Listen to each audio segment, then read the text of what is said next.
말씀은 누가복음 10장 1절부터 11절까지의 말씀입니다. 저와 교도가시겠습니다. 그 후에 주께서 따로 70인을 세우사 친히 가시려는 각 동네와 각 지역으로 둘씩 앞서 보내시며 추수할 것은 많되 일꾼이 적으니 그러므로 추수하는 주인에게 청하여 추수할 일꾼들을 보내주소서 하라. 갈지어다 내가 너희를 보냄이 어린 양을 이리 가운데로 보냄과 같도다. 전대라 대랑이라 신발을 가지지 말며 길에서 아무에게도 문안하지 말며 어느 집에 들어가든지 먼저 말하되 이 집이 평안할지어다 하라. 만일 평안을 받을 사람이 거기 있으면 너희의 평안이 너희에게 온 것이요 그렇지 않으면 너희에게로 돌아오리라. 그 집에 유하며 주는 것을 먹고 마시라. 일꾼이 그 삭슬 받는 것이 마땅하니라. 이 집에서 저 집으로 옮기지 말라. 어느 동네에 들어가든지 너희를 영접하거든 너희 앞에 차려놓은 것을 먹고 거기 있는 병자들을 고치고 또 말하기를 하나님의 나라가 너희에게 가까이 왔다 하라. 어느 동네에 들어가든지 너희를 영접하지 않으려거든 그 거리로 나와서 말하되 함께 읽습니다. 너희 동네에서 우리 발에 묻은 먼지도 너희에게 떨어버리노라. 그러나 하나님의 나라가 가까이 온 줄을 알라 하라. 9장 시작 부분에도 비슷한 말씀이 있습니다. 그때는 12제자들을 보내는 것이었습니다. 새카맣게 잊어버리셨던 분은 그때 제가 오프닝 예화로 우리나라 전국을 자전거로 일주하는 처자 얘기를 했던 그것까지 잊어버리셨으면 어쩔 수 없고 그렇습니다. 근데 10장 시작도 지금 뭔가 보내는 이야기가 나옵니다. 1절에 보니까 따로 70인, 12제자가 아니라 따로 70인을 세우셨어요. 그러니까 12제자 외에 70인을 세우셔서 이제 보내셨습니다. 1절에 보니까 보내셨습니다. 그리고 그이들한테 여러 주의를 주시는데 그 주의 주신 걸 통해서 제자들의 어떤 자세를 가지고 살아야 하는지 오늘 함께 생각을 해보려고 합니다. 3절에 보면은요. 우리 한번 같이 읽습니다. 시작. 갈지어다 내가 너희를 보냄이 어린 양을 이리 가운데로 보냄과 같도다. 어린 양을 이리 가운데 보내면 어떻게 되는 겁니까 이거? 죽는 거죠. 어린 양을 이리로 보냄과 같대요. 죽으러 가라는 소리예요. 그러니까 굉장히 들을 때 불편한 얘기입니다. 죽으러 가라 뭐. 게다가 4절에 보니까 전대, 배낭, 신발을 가지지 말아라. 전대는 이 돈띠를 뜻합니다. 배낭, 신발, 여벌신이겠죠? 이런 거 가져가지 말래요. 지금 어린 양이 이리로 가는 상황이면 비상금이 당연히 필요하겠죠. 거부할 거거든요. 그러니까 거부할 때를 대비해서 생존을 위한 돈, 배낭의 식량, 그 다음에 여벌옷, 또 그때 당시 신이 지금처럼 튼튼하지 않으니까 혹시 도망가다가 신이 망가지면 빨리 바꿔 신을 여벌신도 챙겨야 될 거예요. 그런데 그런 거 다 갖지 말고 최소한으로 이해하기가 좀 어렵습니다. 처음에 분명히 뭐 이리 가운데 보내는 거 갖다 놓고 제대로 준비하고 가지 말라고. 자, 여기서 우리가 생각을 해야 될 것이 있는데요. 보냄을 받은 우리, 보냄을 받은 우리라는 것을 먼저 생각해야 됩니다. 우리 옆 사람에게 당신은 보냄을 받았습니다. 이렇게 말씀하시면 보냄을 받았습니다. 왜 태어났는가? 보냄을 받았습니다. 왜 여기 있는가? 보냄을 받았습니다. 내가 지금 뭐하고 있는가? 난 이해가 안 되지만 하나님의 보냄이 있습니다. 보내심이 있어요. 우리는 보냄을 받았습니다. 보냄을 받았습니다. 이 보내심을 받은 사람들이 필요한 것. 보냄을 받은 사람은 안정과 생계를 보낸 사람에게 의지해야 합니다. 즉, 안정과 생계를 하나님께 의지해야 합니다. 우리가 얼마나 더 벌어야지 넉넉하다고 생각할까요? 얼마나 더 안전해야지 안전하다고 생각할까요? 끝이 없습니다. 요즘 뭐 돈 때문에 조금 스트레스 받으시는 분도 있겠죠? 이런 생각이 들 때가 있어요. 야, 100만 원만 있으면 내가 훨씬 여유 있을 거야. 조금 이제 스케일이 커지면은 1000만 원만 있으면 내가 숨통이 트일 것 같아. 여기서 이제 스케일이 좀 더 커지면 한 1억만 있으면 내가 숨을 쉴 것 같아. 네, 그거 들으면서 웃고 있는 사람이 있을 수 있어요. 아이고, 내가 1억만 문제되면 내가 행복하겠다. 난 10억 정도는 있어야지 지금 살겠다. 이런 분도 있겠죠? 저는 아직 그 스케일은 안 돼서 다행입니다. 근데요, 그 사람이 10억을 갖게 되면 그 다음에는 끝이 날까요? 절대 그렇지 않습니다. 여유 있는 척을 하는 부자는 제가 많이 봤지만 정말로 여유 있는 사람을 거의 못 봤어요. 그러니까 그게 그렇게 힘드니까 자꾸 소비를 통해서 자기 만족을 채우려고 하는 거죠. 사실은 계속해서 갈급하고 불안할 수밖에 없습니다. 그래서 보냄을 받은 사람은 안정과 생계를 의지하는 자세를 가져야 합니다. 제자의 자세, 첫 번째, 의지하는 사람이어야 합니다. 아이를 키우면서 생각보다 놀라게 되는 게 뭐냐면은 애들이 지가 하고 싶어 하는 거예요. 꼭 설거지, 나중에 커서는 죽어도 안 할 거면서 자기가 하겠다고. 막 난리만 쳐. 청소하면은 처음에는 청소기 무서워서 도망가던 애가 갑자기 청소하겠다고 막 쫓아다니면서 오히려 다 해두고 다니잖아요. 이게 아이들인데 우리도 그렇습니다. 우리 굉장히 게으른 것 같고 아무것도 하기 싫어하는 존재인 것 같은데 우리의 내면 깊은 곳에서는 언제나 이 얘기를 하고 있습니다. 제가 하겠습니다. 그것을 꺾고 하나님께 의지하는 것이 우리를 보내심을 보낸 그분에 대해서 의지하는 것이 우리에게 필요한 자세입니다. 어떤 사람은 이런 얘기를 해요. 어떤 교회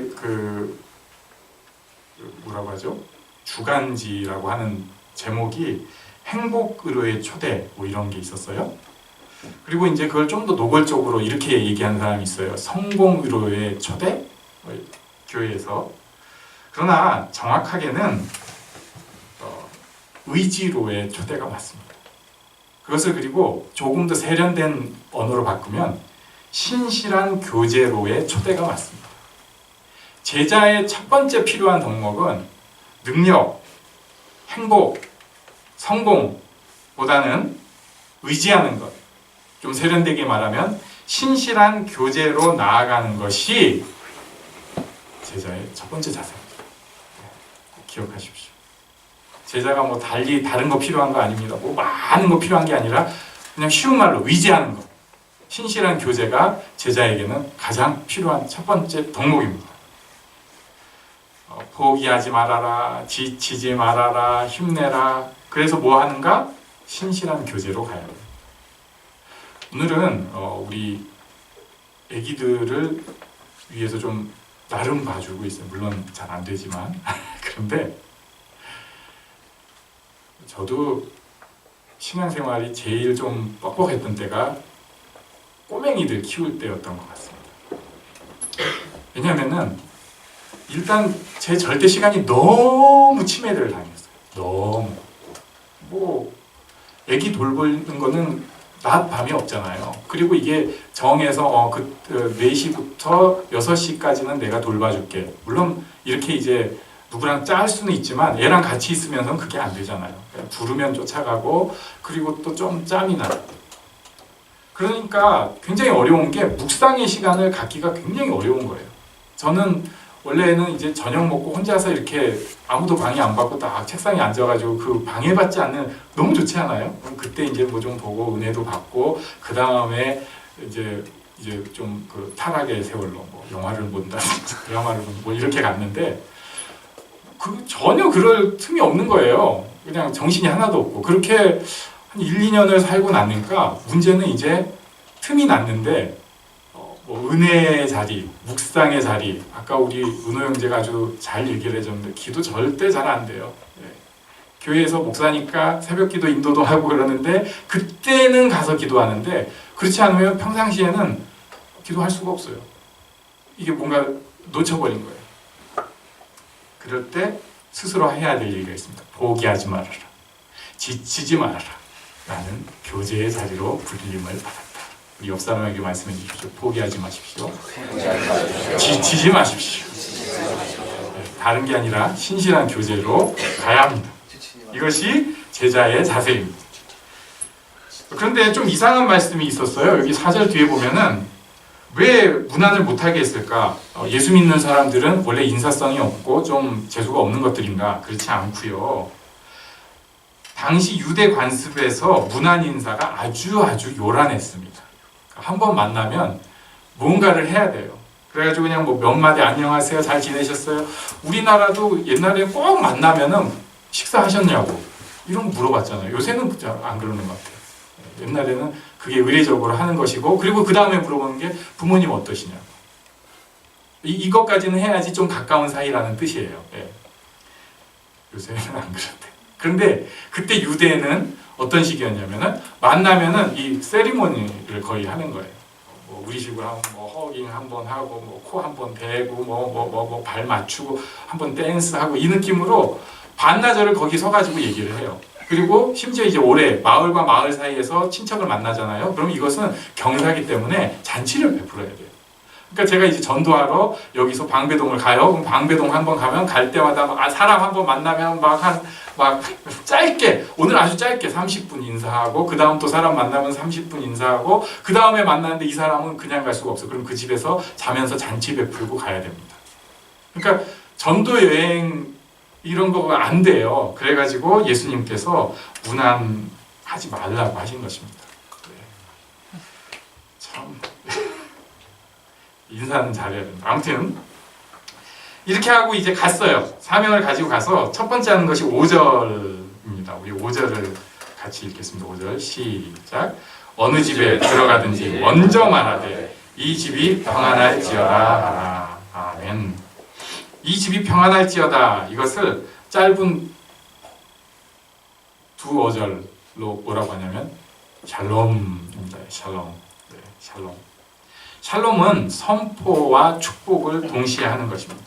그래서 여기서 우리가 알아야 되는 게 있는데, 보냄을 받은 사람의 특징 두 번째는 축복을, 평안의 축복을 선포하고 선언하고, 그리고 이것을 요새 말로 좀 바꾸면 평안의 축복을 선포하고 선언하고 기도하는 사람입니다. 하나님, 이 사람에게, 하나님 이 가정에게 하나님의 평안을 있게 하여 주시옵소서. 이것을 그 사람한테 말로도 평안을 축복하지만 기도로 축복하는 사람이 보냄을 받은 사람입니다. 6절에 보니까요, 그 집이 평안을 받을 자격이 있으면 좋은데 그렇지 않으면 너희에게 그 평안이 돌아오리라, 이렇게 말씀을 하셨어요. 이게 무슨 뜻이냐면 조건 따지지 말고 그냥 축복하라는 것입니다. 그냥 위에서 얘기해 주라는 거예요. 우리도 딱 보면 알잖아요. 이 집은 좀 안 되겠는데, 이 사람은 안 되겠는데, 우리 벌써 다 재고 있어요. 근데 그러지 말고 그러거나 말거나 그냥 하나님의 평안이 있기를 바랍니다. 무조건. 당신은 평안의 사람입니다. 당신은 축복의 통로입니다. 이렇게 그냥 얘기하라는 거예요. 뭐 따지지도 묻지도 말고. 그 사람이 생각보다 괜찮은 사람이면 하나님의 평안을 가질 거예요. 그런데 아니면 그 평안이 저한테 올 것입니다. 교회에서도 보면은 이럴 수 있어요. 딱 이렇게 교회를 오래 다니면 모두가 그렇게 되기 쉬운데 잣대를 하나씩 갖고 다니잖아요.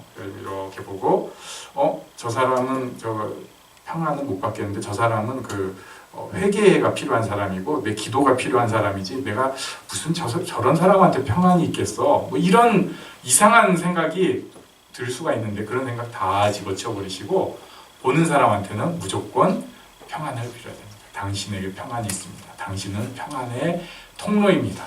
당신은 축복의 통로입니다. 우리 한번 옆 사람에게 무조건 축복해 주십시오. 지금 당신은 평안의 사람입니다.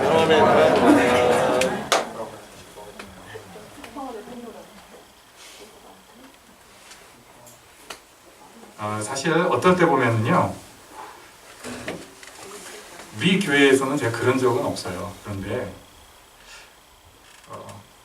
전에 행복의 쉼터 때도 그런 적이 있었는데, 이제 시험 든 사람들이 있어요. 이 삐진 사람들. 그러면은 벽이랑 얘기하는 것 같아요. 처음에는 다 숨기고 있습니다. 아이 목사님 너무 좋으신 목사님 같아요. 찬양도 잘 막 이러죠. 그런데 얘기를 하다 보면 벽이에요, 벽. 자기 생각은 딱 감추고 있습니다. 차라리 뭐 나 이게 불만이다, 하나님 앞에 아니면 뭐 누구한테 이렇게 삐졌다 이렇게 얘기를 하면 모르는데 절대 얘기도 안 합니다. 정말 징그러워. 네.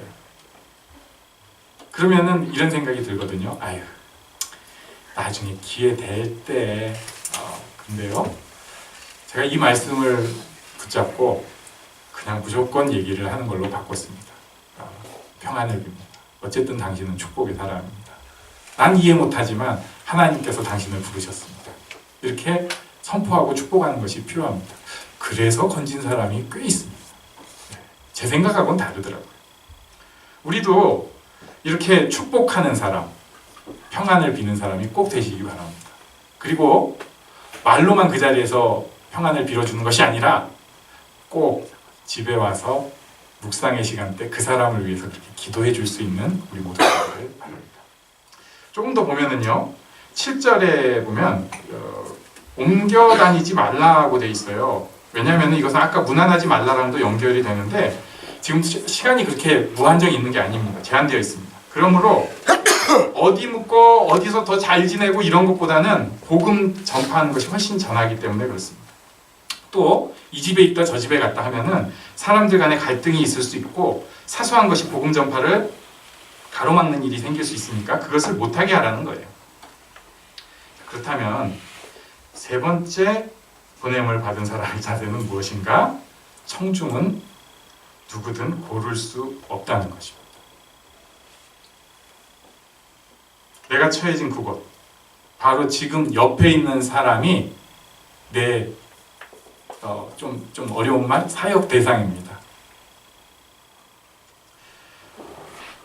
좀 속마음 얘기하면 좀 민망한 얘기인데요. 사람들은 이용 가치가 있는 사람, 내가 좀 더 좀 뭐라도 얻어먹을 게 있는 사람 옆에는 있고 싶고 교제하고 싶어 합니다. 그게 없어지면 이렇게 딱 돌립니다. 그런 거 많이 느끼지 않으세요? 문제는 나도 그런 사람이라는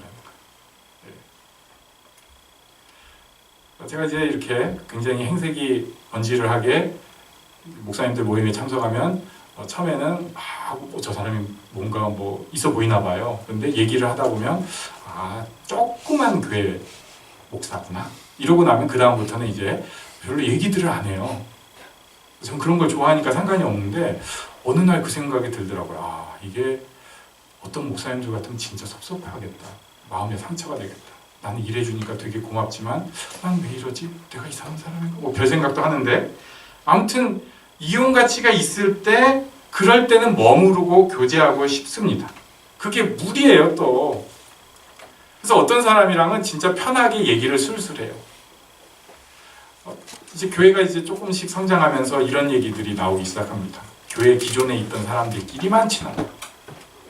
어느 교회나 꼭 나오는 얘기예요. 그 사람들끼리는 편하게 얘기를 하는데 새로운 사람은 얘기할 게 없대요. 또 어떤 사람은 기존에 있던 사람이랑은 불편해가지고 새로운 사람이랑만 친하려고 한대요. 자기 편한 사람이랑. 이것은 보냄을 받은 사람의 자세가 아닙니다. 지금 옆에 있는 사람이 내 사역 대상입니다. 어떨 때는 우리가 포기할 때가 있습니다. 저 사람, 내 남편, 내가 그렇게 평안을 빌고 축복했는데 꽝이에요. 안 돼. 저 사람은 벽이야. 예수님께서도 이제 나중에 나오는데 털어버리라고 그러셨으니까 나 털어버렸어. 끝! 땡! 꽝! 우리 교회 안 돼. 내가 씨름해봤는데 우리 교회는 이거 아니야. 이건 침몰하는 배야. 끝! 난 탈출! 뭐 이런 생각? 그럴 수 있어요. 그러나 그 순간까지 정말 딱 끝이 나는 그 순간까지 마음을 털어버린 사람이 다시 또 선포할 수 있습니다. 포기는 없다. 털어버린 사람은 또 선포할 수 있어요. 평안을 축복할 수 있습니다. 자, 그리고 나서 8절과 9절에 보면은 어떻게 보면 드디어 나왔습니다. 이제 9절에 나오는 건데요. 고치고 하나님 나라가 너희에게 가까이 갔다. 사실은 지금 예수님께서 이 사람들을 보낸 포인트가 이거예요. 치료하고 선포하고.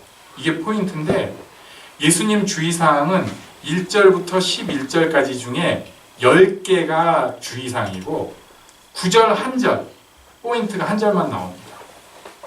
저는 이 말씀을 이렇게 쭉 보다가 또 생각을 하게 됐습니다. 여기 보냄을 받은 사람의 중요한 특징이 나오는데요. 그것은 뭐냐면 삶이 중요하다는 것입니다. 치유를 선포하고 하나님 나라를 선포하는 그것이 제일 중요한 일이겠지만 예수님께서도 11 중에 하나만 건드리시고 11 중에 10은 그 과정, 삶에 대해서 얘기를 하고 계십니다. 만나고 싸우고 인사하고 같이 지내고 화해하고 용서하고 어떤 면에서 복음보다 훨씬 하위에 있는 별것 아닌 단순한 일인데 여기에 예수님의 관심이 훨씬 더 많이 있다는 것입니다. 제가 교회사를 이모저모로 봅니다. 이제 여러 가지 관점으로 보는데 우리나라 교회사를 또 이렇게 보는 관점도 있을 수가 있어요. 70년대와 80년대는 교회가 굉장히 큰 충격파를 받았습니다. 그건 뭐냐면 감동이라는 것이었습니다. 어떤 면에서 60년대까지 우리나라의 교회는 순종, 옳은 길, 이것이 더 중요한 교회였던 것으로 보여집니다. 제가 안 다녀봤으니까 모르겠어요, 그때는. 그런데 부흥회를 통해서 연합 집회를 통해서 그때 뭐 여의도 100만 집회 뭐 이런 거 있었거든요. 이런 것을 통해서 감동, 감정을 뒤우는 것이 오기 시작한 거예요. 그래서 다른 세계가 있다는 것을 감정적으로 경험하기 시작했습니다. 그러면서 뭐 이런 질문도 그때 나오기 시작했죠. 이단에서 주로 했던 질문인데 당신은 언제 구원받았습니까? 이제 이것을 변형시켜가지고 나중에 이제 90년대는 당신은 구원받았습니까? 이걸로 이제 바뀌었는데 아무튼 구원을 언제 받았냐 하면은 구원을 내가 언제 받았지? 라고 생각을 할 때 이거 잘못된 질문인데 아무튼 구원을 언제 받았지 하면 내가 그때 그 감동받았던 그때를 탁 찍어서 얘기를 하게 됐어요. 그래서 그때 많이 제일 히트곡? 이런 좀 그러지만 이런 곡이 있었죠. 날 사랑하심 날 사랑하심 날 이걸 이제 기도원 가지고 부르면 무서워요. 진짜 100번 부르는 것 같아요. 느리게 불렀다 막 빨리 날 사랑하심 했다가 딱 끝났구나 했는데 날 사랑하시면 근데 그 감동이 있었어요. 지금도 제가 기억을 합니다. 그러다가 이제 90년대 들어서면서부터는 또 한 번의 충격파가 왔는데 그것은 깨달음에 대한 도전이었습니다. 단순히 감동을 떠나서 좀 깨닫는 얘기가 있었어요. 제자훈련, 성경 공부, 큐티, 묵상 여러 가지 또 신기한 프로그램들을 통해서 이 깨달음에 대해서 생각을 하게 됐어요. 아! 그렇구나. 하나님에 대해서 내 인생에 대해서 뭔가 유레카 뭐 이런 느낌? 십자가 그냥 십자가 했는데 그 십자가가 어떤 의미가 있는지 책이 이만큼 두꺼운 게 나오고 진짜 보다 보니까 막 감동이 되고 깨달음이 생기고 그렇지 십자가가 성경을 관통하는 거였어. 그러면서 무슨 자기가 신학하는 사람도 아닌데 막 집에다가 신학책 갖다 놓고 보는 사람도 생기게 되고 그렇게 되었습니다. 저는 뭐 다 필요하고 좋은 일이라고 생각합니다. 감동도 너무 귀한 것이고 그리고 이런 깨달음도 중요하고 좋은 것이라고 생각하는데 여기서 멈추는 것 아니죠. 신앙생활은 감동도 있고 깨달음도 있으면 너무 좋습니다. 예수 믿는 사람, 보냄을 받은 사람에게 더 필요한 것은 삶입니다. 삶입니다. 내가 지금 오늘 어떤 마음으로 사는가? 내가 지금 예수님 마음으로 살려고 하는가? 내가 기도하고 의지하고 살려고 하는가? 내가 축복하고 용서하고 살려고 하는가? 지금 내 삶의 그 모습이 보냄을 받은 사람에게는 사실은 더 중요한 모습일 수 있다는 거예요. 그냥 감동 한번 받았다, 깨달음이 있었다, 그랬다고 해서 바뀌지 않습니다. 복음이 그 사람들 때문에 선포되는 면도 있었지만 가려버리는 일이 더 많았어요. 하지만 삶이 바뀌는 사람은 복음을 제대로 선포하는 사람이 됩니다. 보냄을 받은 사람의 자세는 첫 번째, 의지하는 사람. 두 번째, 축복을 선포하고 기도하는 사람. 세 번째, 지금 옆에 있는 사람을 세우는 사람. 그리고 이런 것을 삶으로 이루어가는 사람입니다. 이것이 보냄을 받은 사람의 특징입니다. 이것을 꼭 누리는 우리가 되길 바랍니다. 여기서 오늘은 애들도 없으니까 보너스를 10절과 11절에 보면요, 떨어버리는 얘기가 나옵니다. 뒤끝이 없어야 됩니다. 제가 많이 경험한 것인데, 제가 안 되는데 삶으로 섬기려다 보니까 힘들어요. 그래서 뒤끝이 생깁니다. 괜히 교회에서 사랑해주라고 그래가지고 배우자를 억지로 사랑해줬더니, 상사를 이해해주고 위해줬더니 더 상처받고 더 괴로워집니다. 교회에서 아이들을 좀 축복해주라고, 오늘 이제 우리는 의지하는 사람이고 뭐 축복하는 사람이고 해서 막 해줬더니 오히려 더 힘들게 합니다. 회사에서 아랫사람들 좀 세워주고 축복해줬더니 이것들이 더 무시하고 더 힘들게 합니다. 속마음이 분하고 원통한 일이 생기게 됩니다. 내가 교회에서 그래도 내가 진짜 내 성깔 죽이고 좀 뭐 좀 해보려고 했는데 그래서 입이 좀 거친 사람들은 속으로 이 10원짜리 개나리 진달래 막 이런 거 찾고 있죠. 쿨하게 털어버리고 비워야 합니다. 기도할 때 좀 창피한 얘기인데, 어떨 때, 요새는 좀 안 그러는데 예전에 그때는 기도할 때 기도의 90%가 터는 기도일 때가 있었던 것 같아요. 안 되는데 억지로 하다 보니까, 특히 월요일 기도는 자주 말씀드리는데 하도 열받아갖고 머리에 손 올리고 뚜껑이 열릴까 봐 터는 기도. 감사하게도 이렇게 털려고 했더니, 지금도 저는 뭐 아시겠지만 예전에 좀 뭐 불미스러울 수도 있었던 분들 만나면 진심으로 반갑고 좋습니다. 예전에 제자들 배신이라면 배신이고 참 안타깝게 한 일들이 있지만 힘들 때마다 털고 했더니 한번 연락이 오면 정말로 그렇게 반가울 수가 없어요. 네. 털어야 합니다. 지금도 우리에게 주신 끝나지 않는 숙제 있어요. 우리 애기들, 배우자, 또 직장, 그리고 부모님들. 진짜 어려워, 진짜. 그래가지고 또 괜히 좀 은혜 받았다고 위해서 한번 기도하고 나면, 어떤 사람은 직접 느꼈는데 부모님 위해서 기도하고 나면 시험에 들어요. 기도만 한 거예요. 얼마나 마음에 이게 응어리가 있어요. 그래가지고 막 주일날 그 부모님 위해서 기도하고 나면 일주일이 막 그냥 뭐 씹은 것 같아. 계속해서 그래서 기도해야 합니다. 하나님, 제가 용서할 수 있게 하십시오. 제가 용서합니다. 저 선포합니다. 하나님, 제게 용서의 축복을 주십시오. 이 마음 제 마음 아니고 이제 하나님께서 가져가 주십시오. 자꾸 털어내야 됩니다. 그럴 때 그 다음에 다시 한번 그 사람 도전할 수 있어요. 우리는 인정이 안 될 때도 있지만 보냄을 받은 사람입니다. 모두가 보냄을 받은 사람입니다. 그 사람은 하나님이랑 신실한 교제를 해야 마땅하고, 주변 사람들을 축복하는 사람이 돼야 되고, 지금 바로 옆에 있는 사람을 세우는 사람이 돼야 되고 이것을 삶으로 이루는 사람이 돼야 되는데 행여 그런 가운데서 어려운 일이 있다 할지라도 빨리빨리 툴툴 털어버리고 새 마음을 가질 수 있어야 되는 사람입니다. 이런 축복이 우리 가운데 있기를 간절히 바랍니다. 우리 잠깐 일어나서 기도하는 시간 갖겠습니다. 하나님께서 저를 축복의 통로로 바로 지금 이 자리에 보내셨는데 제가 그 역할을 할 수 있게 하여 주시옵소서. 이렇게 함께 기도합니다. 하나님,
영원하신 왕 표현치 못할 주님의 존귀 가난할 때도 연약할 때도 주의 모든 것 노래 이상의 노래 내 맘 깊은 곳에 주께서 원하신 것 화려한 음악보다 뜻없는 열정보다 중심을 원하시죠. 주님께 드릴 마음의 예배 주님을 위한 주님을 향한 노래 중심 잃은 예배 내려놓고 이제 나도